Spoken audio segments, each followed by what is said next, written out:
Get back, you eight-legged freaks! Those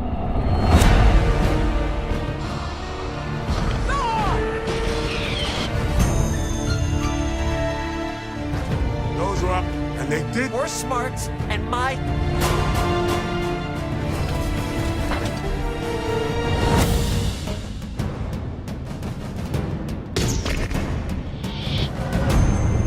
He told me enough. No, I.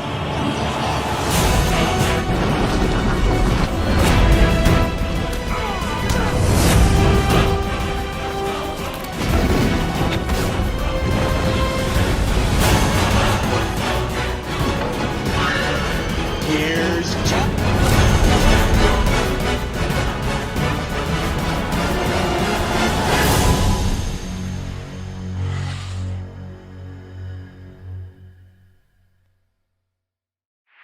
Hey everyone, it's Don J. Corleone here, and I am here with a brand new movie review. And this movie review is going to be for a 2002 horror comedy.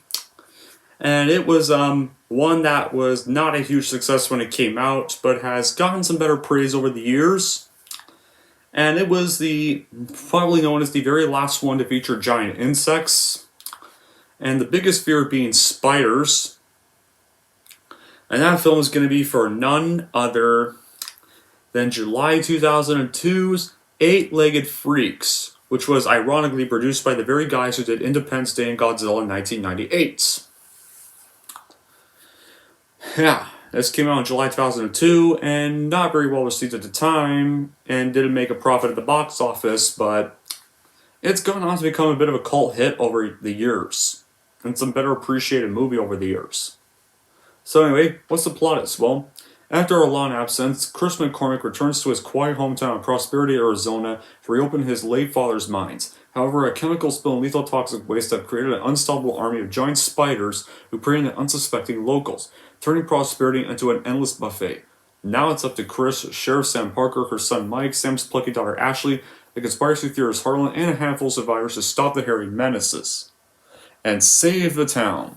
But who can stand in the way of the disgusting eight-legged freaks? So how was this made? Well, director Ellery Edkayam got the idea from his 1997 short film Larger Than Life, which also handled the spider fighting storyline.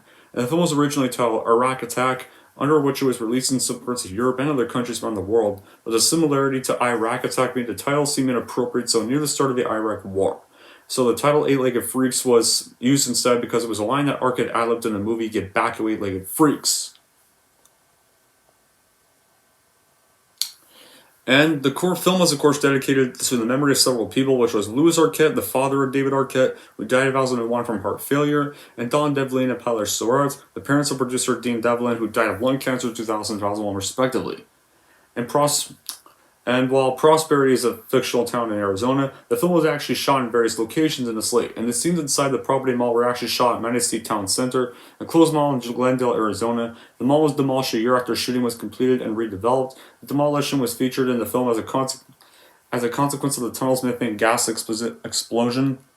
And a scene in Aunt Glazie's house in the kitchen and Glazie's basement were filmed at the Manistee Ranch in Glendale, directly adjacent to the mall itself. And some of the town scenes were shot in the old copper mining town in Superior, Arizona. And the gas station scene was shot in the Black Canyon City, Arizona. The spiders used in the film are the jumping spider, the orb weaver spider, tarantula, trapdoor spider, spitting spider, tiger wolf spider, many spiders.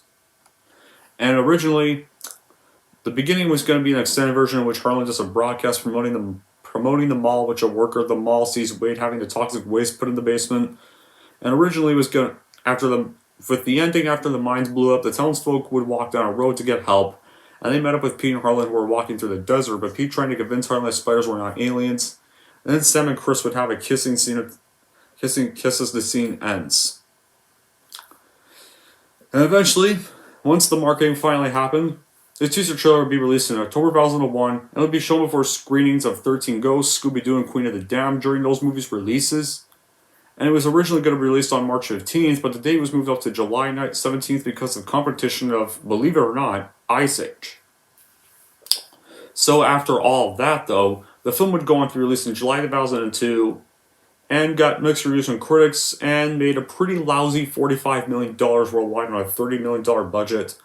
but the film has gained a cult following over the years from quite a few people.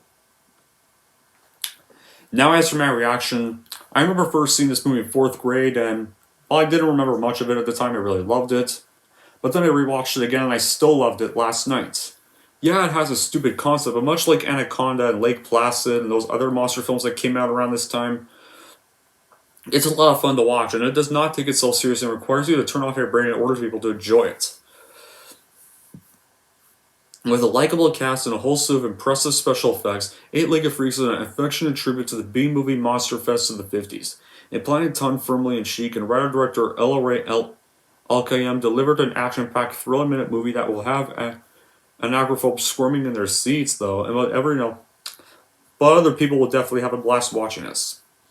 This one here is definitely a highly enjoyable effort. Most of this here is due to the film's rather goofy atmosphere, and it comes from the good old glorious creature feature fun that's featured throughout this one. The film's mostly done with an old school spirit and a lot of cheese. The fact that some of its good gives this one some of its better scenes here in the manner of how the spiders not only get mutated, then later escape from their lab.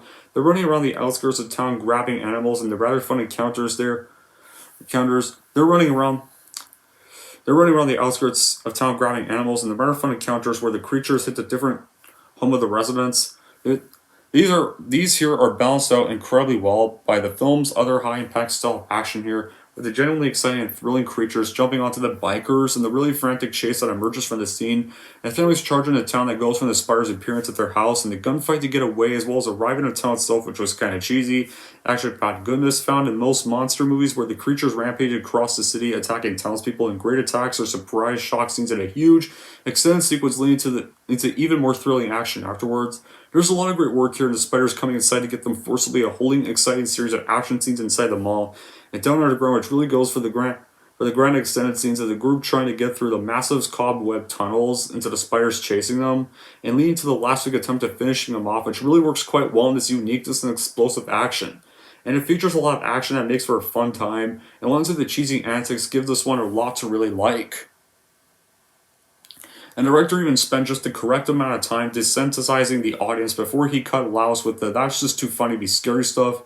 The special effects even got the spiders down though. Not like it was like most films where they look computerized. This is like a 1950s type sci-fi flick with modern day special effects. If you like films like them, you'll definitely get a big kick out of this film. The difference is the much better special effects with some low-grade gratuities and some profanity.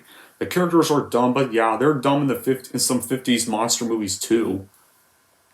And the story does start off a little bit slow, but once the overgrown spiders emerge, the film goes full bore and gets extremely entertaining, and it's almost too much action, like one would need a break, but by the end you're glad it's all over.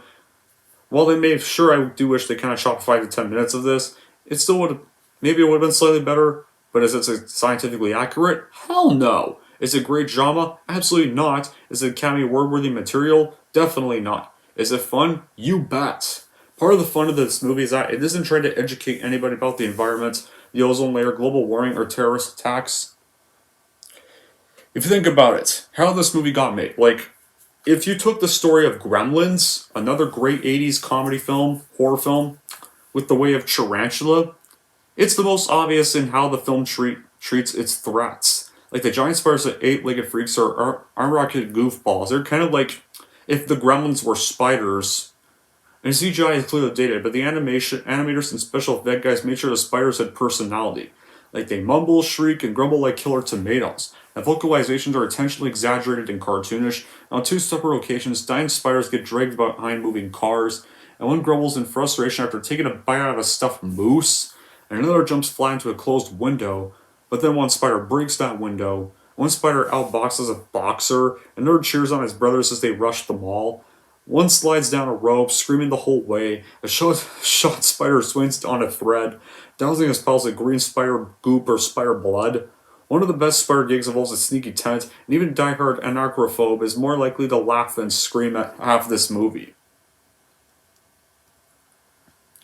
The film even nails a small town setting. Like Prosperity, Arizona is nicely isolated at times. The ensemble cast quickly gives you a sense of community, You believe that the small town is fighting for their mutual survival. And the crusty old barber and nearsighted janitor are equally amusing, each assigned simple, entertaining personalities. Like Dougie Doug finds a great home for his over-intoxicated comedic style as a local conspiracy radio host. Isabel Agolated shouts of frustration prove consistently funny, and Rico Return is also great as Deputy Pete. His reactions to the Spire are at first shock confusion, later transitioning to deadpan fear, and Leon Rippey's talents are also well suited for the conniving town mayor, Tom Noonan, uncredited with the minutes of screen time, makes an impression too. Like, the strong character actor cast is another reason to love Eight-Legged Freaks. The supporting cast proves far more memorable than the leads, and even good.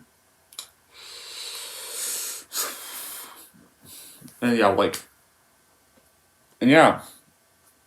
And you actually see elements of a more serious horror film sometimes that are Eight-Legged Freaks, some goofy exterior, and a mouthful of spiders, like regardless of size, it's likely to make some squirm, but this trapdoor spider snatching people running across a parking lot could have been more mined for real scares.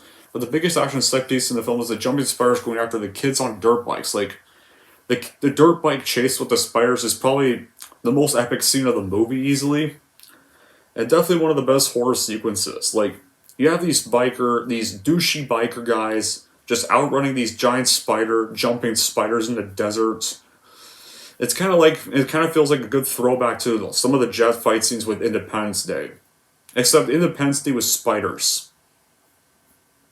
And the script is decently constructed too. Like, you can tell that the cigarettes, stun gun, and underground gas veins will be important later. I still appreciate the effort to set them up, and I appreciate the horror in-jokes. Like, you have a scene with them playing on TV, the mall invasion finale, the hockey mask and chainsaw combo, the Mickey Mousing score is probably one of the only things in the movie that's not really that great. But then even then, incorporating a low-pitched version of Itsy Bitsy Spider was even clever.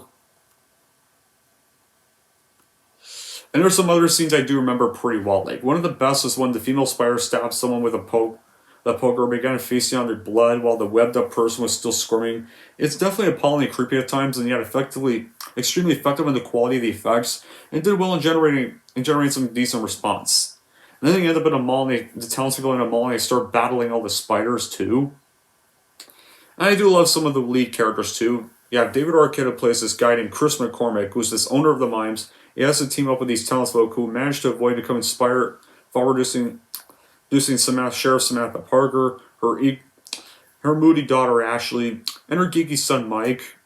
The conspiracy theory nut Harlan, and have to destroy the gigantic spiders and save the town.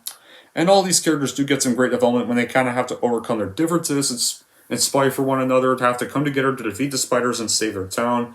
It's definitely not as bloody as many would fear. Like, most of the violence and imaginatively gross moments happen just off camera or kind of CGI at times, and are definitely not going to produce sleepless nights like other spider films like Arachnophobia. But the body count is pretty high and it starts piling on fast. And once the all-out Iraq attack starts rolling, it's okay though, because long-term character development and intense heart-rendering dialogue are sometimes out of the script, but who expects that in a B-category monster flick anyway? On the other hand, you just get lots of great laughs.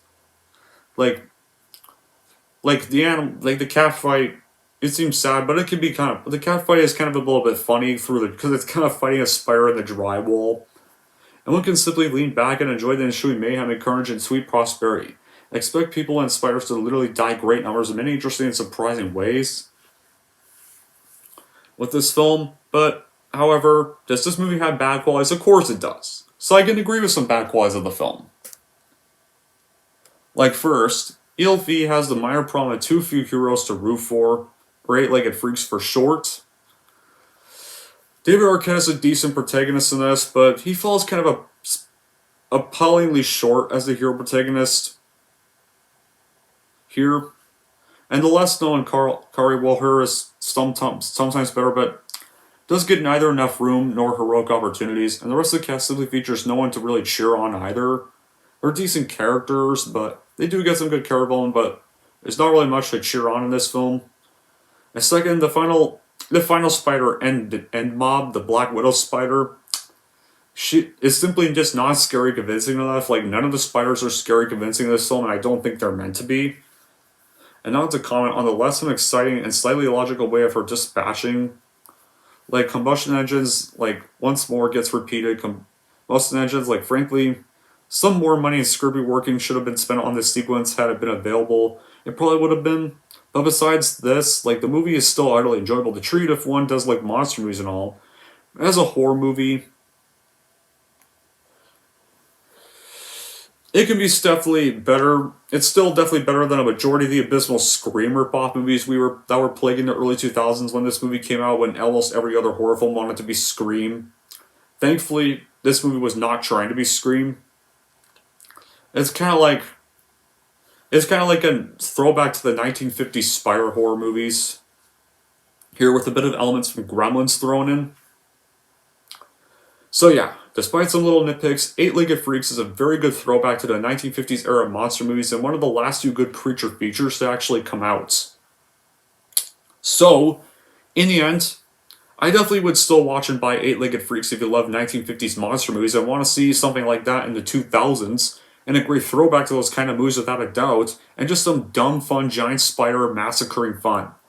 Anyways, that's it for my review of Eight-Legged Freaks. If we're going to review Eight-Legged Freaks, here's how I'm going to rank this movie. So overall, if you want to see a 2000s-style 1950s monster movie involving spiders, then definitely watch and buy Eight-Legged Freaks for your collection for sure. And if you're wondering how I'm going to rank Eight-Legged Freaks, I'm going to controversially rank Eight-Legged Freaks an 8.5 out of 10. There we go. That wraps up my review for Eight-Legged Freaks. So, I don't know what I'm going to review for a while, but it'll probably be something eventually. Just have to think, well, I'll probably get back to my Spider-Man review series eventually, but till then I'll just think of the next video. But until then, guys, that'll be it for this review. Thank y'all for watching. If you like this, want to see more, don't forget to like, subscribe to Don G. Corleone.